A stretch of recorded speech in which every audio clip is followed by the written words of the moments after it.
96.7 FM પર આકાશવાણીનું આ અમદાવાદ વડોદરા કેન્દ્ર છે. આજે 15મી સપ્ટેમ્બર એન્જિનિયર્સ ડે છે. આને અનુલક્ષીને એક વિશેષ કાર્યક્રમ હવે આપ સાંભળશો. આ કાર્યક્રમમાં ઇસરોના દિનેશ અગ્રવાલ સહિત નામાંકિત એન્જિનિયર્સ ભાગ લઈ રહ્યા છે.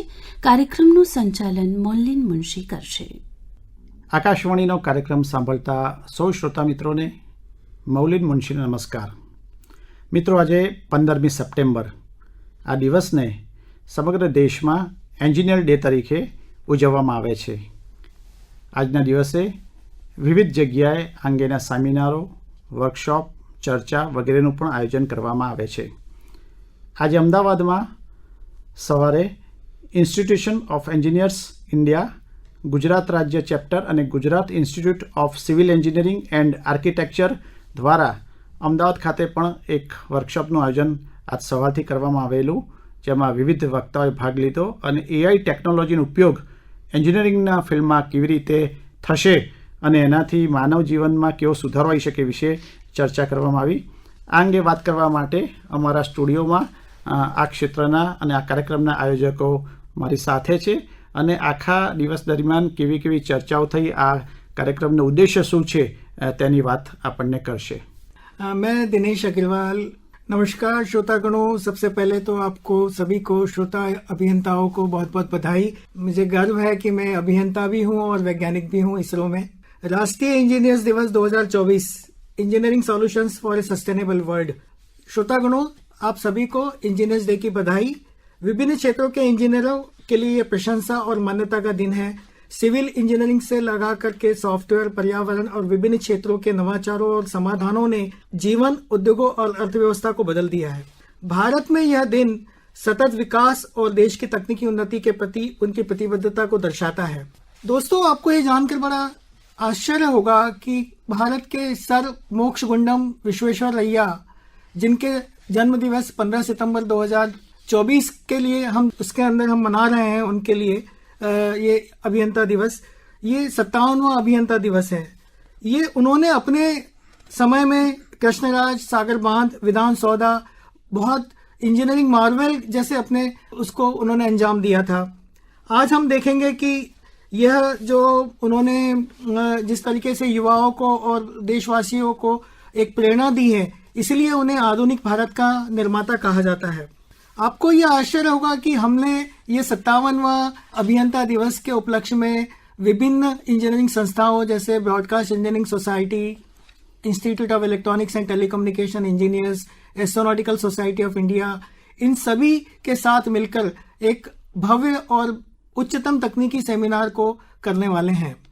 और आपको एक और जानकारी मैं दे दूं यहाँ पे कि हम लोग तो राष्ट्रीय 57वां अभियंता दिवस मना रहे हैं, लेकिन दुनिया में यूनेस्को में वर्ल्ड इंजीनियर्स डे जो है वो 2020 से शुरू हुआ था. चलिए अब आगे की चर्चा के लिए अगले आमंत्रित मेहमान को आमंत्रित करते हैं. धन्यवाद.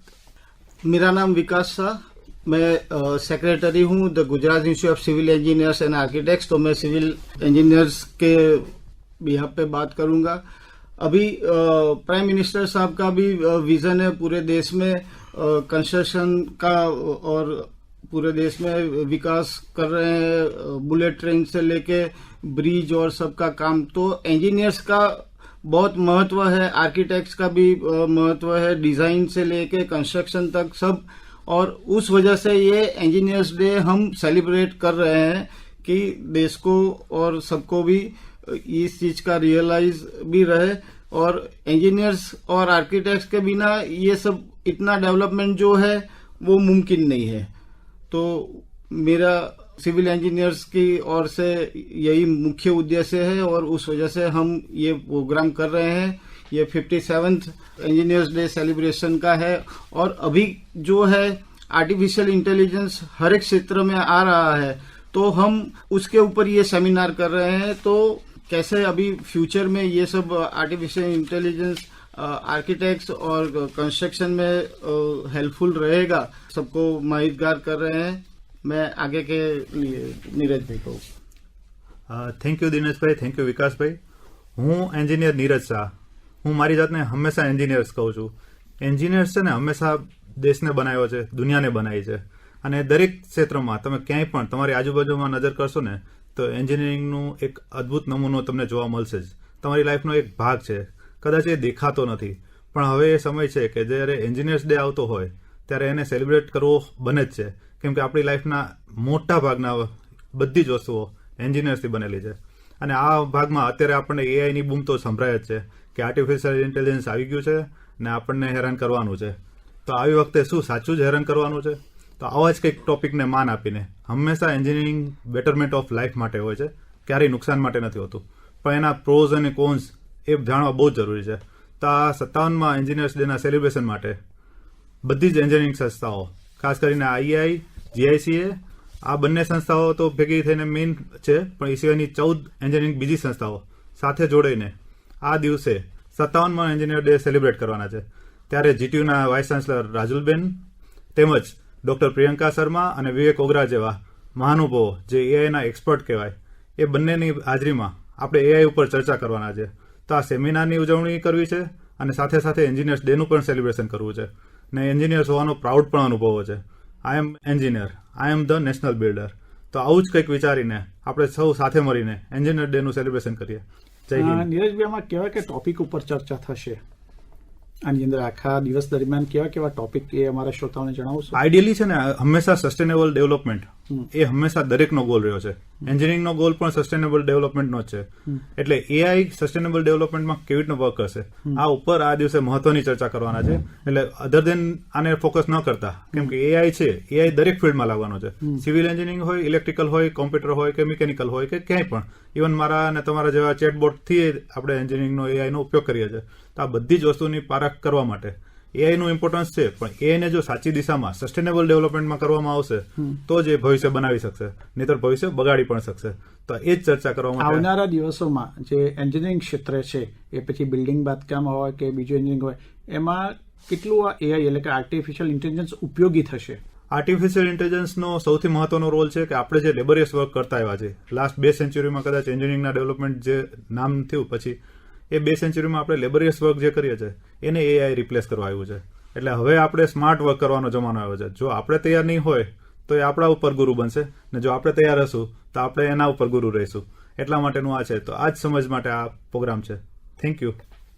નમસ્કાર મિત્રો, હું યશ મજીઠિયા. હું ઓનરરી જોઈન્ટ ટ્રેઝરર છું the Gujarat institute of civil engineers and આર્કિટેક્ટ્સમાં. જેમ મારા બધા મિત્રોએ પહેલાં તમને ઇન્ફોર્મેશન આપી કે આ સેમિનાર શું છે, આમાં કોણ કોણ સ્પીકર છે, પણ હું તમને એ જણાવવા માંગીશ કે કોણે કોણે આ એટેન્ડ કરવો જોઈએ અને તમને શું ફાયદો થશે. જો તમે સ્ટુડન્ટ છો તો તમારે આ એટેન્ડ કરવો જ જોઈએ, કારણ કે તમને ખ્યાલ આવશે કે દુનિયા કઈ બાજુ જઈ રહી છે અને વિવિધ એન્જિનિયરિંગના ફિલ્ડ્સમાં આર્ટિફિશિયલ ઇન્ટેલિજન્સ કઈ રીતે અલગ અલગ રીતે રોલ પ્લે કરશે તમને સમજ પડશે. જો તમે પ્રોફેશનલ છો કે તમે ક્યાંય જોબ કરો છો તો બી તમે એટેન્ડ કરી શકો છો, બિકોઝ તમારું continuous skill building is requirement of the hour. એટલે જો તમારું કન્ટિન્યુઅસ તમે સ્કિલ ડેવલપ કરતા રહેશો તો તમે ઇઝીલી એડોપ્ટ થશો આવતી ટેકનોલોજીઓ સાથે અને તમને પ્રોફેશનલ ગ્રોથમાં વધારે સારું પડશે.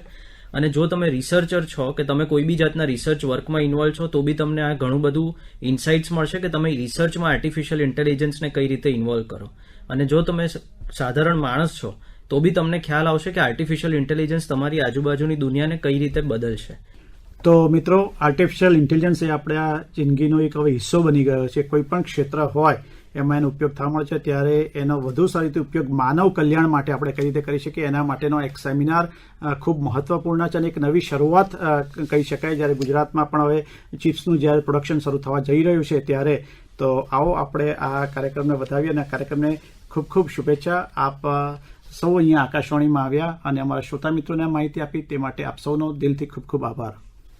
આપ હમણાં જ સાંભળી રહ્યા હતા આજે એન્જિનિયર્સ ડે નિમિત્તે એક વિશેષ કાર્યક્રમ, જેમાં ગુજરાતના નામાંકિત એન્જિનિયર્સ ચર્ચામાં ભાગ લઈ રહ્યા હતા. કાર્યક્રમનું સંચાલન કર્યું મોલિન મુનશીએ. પ્રસારણ 96.7 FM આકાશવાણીના અમદાવાદ વડોદરા કેન્દ્ર પરથી કરવામાં આવ્યું.